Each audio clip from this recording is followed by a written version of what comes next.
അസ്സലാമു അലൈക്കും വറഹ്മത്തുള്ളാഹി. അൽഹംദുലില്ലാഹി റബ്ബിൽ ആലമീൻ. അസ്സലാത്തു വസ്സലാമു അലാ അഷ്റഫിൽ മുർസലീൻ വഅലാ ആലിഹി വസഹ്ബിഹി വസല്ലം. സുമ്മ ലതുസ്അലുന്ന യൗമഇദിൻ അനിൻ നഈം. പിന്നീട് തീർച്ചയായും ചോദിക്കപ്പെടുക തന്നെ ചെയ്യുന്നതാണ് അല്ലാഹു തആല നമുക്ക് നൽകിയ അനുഗ്രഹങ്ങളെപ്പറ്റി.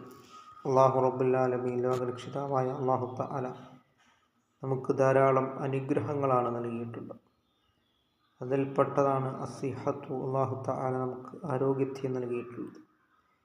ആ ആരോഗ്യത്തെ നാം അല്ലാഹു റബ്ബുൽ ആലമീൻ, ലോകരക്ഷിതാവായ അല്ലാഹുവിൻ്റെ പൊരുത്തത്തിലായിട്ട് നാം ചെലവഴിക്കുക. അങ്ങനെ നാം അല്ലാഹുവിൻ്റെ പ്രീതിയിലായിട്ട് നാം ജീവിക്കുവാനും, അങ്ങനെ നാം നാം അല്ലാഹുവിന് നാം തഖ്വ ചെയ്ത് നാം ജീവിക്കുവാനും നാം ശ്രമിക്കുക. അങ്ങനെ നാം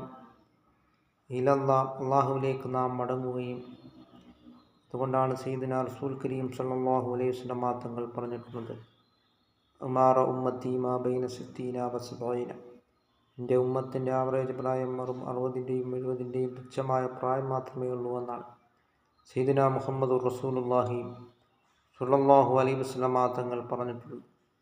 അതുകൊണ്ട് ഈ തുച്ഛമായ പ്രായത്തിനുള്ളിലാണ് നാം നിസ്കരിക്കുന്നത്, നോമ്പെടുക്കുന്നത്, ദാനധർമ്മങ്ങളും മറ്റു സ്വലുക്കർമ്മങ്ങളും എല്ലാം ചെയ്യുന്നത് നാം മനസ്സിലാക്കേണ്ടത്. നാം ഓരോ ചവിട്ടടിയും ഇലൽ ഖബറി, ഖബറിലേക്കുള്ളതാണ് എന്ന് നാം മനസ്സിലാക്കിക്കൊണ്ട് നാം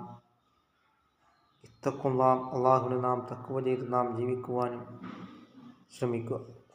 കുല്ലുമൻ അലൈഹാ ഫാൻ. ഈ ലോകത്തുള്ളതെല്ലാം നശിക്കുന്നതാണ്, എന്നെന്നും നിലനിൽക്കുന്നവൻ അല്ലാഹു റബ്ബുൽ ആലമീൻ, ലോകരക്ഷിതാവായ അല്ലാഹു തആല മാത്രമാണ് എന്ന് നാം മനസ്സിലാക്കുക.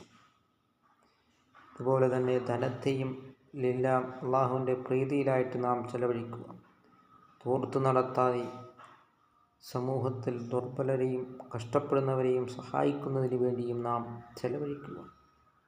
അല്ലാഹു തആല നമ്മുടെ എല്ലാ സൽക്കർമ്മങ്ങളും അല്ലാഹു തആല കബൂലാക്കുകയും ചെയ്യുമാറാകട്ടെ.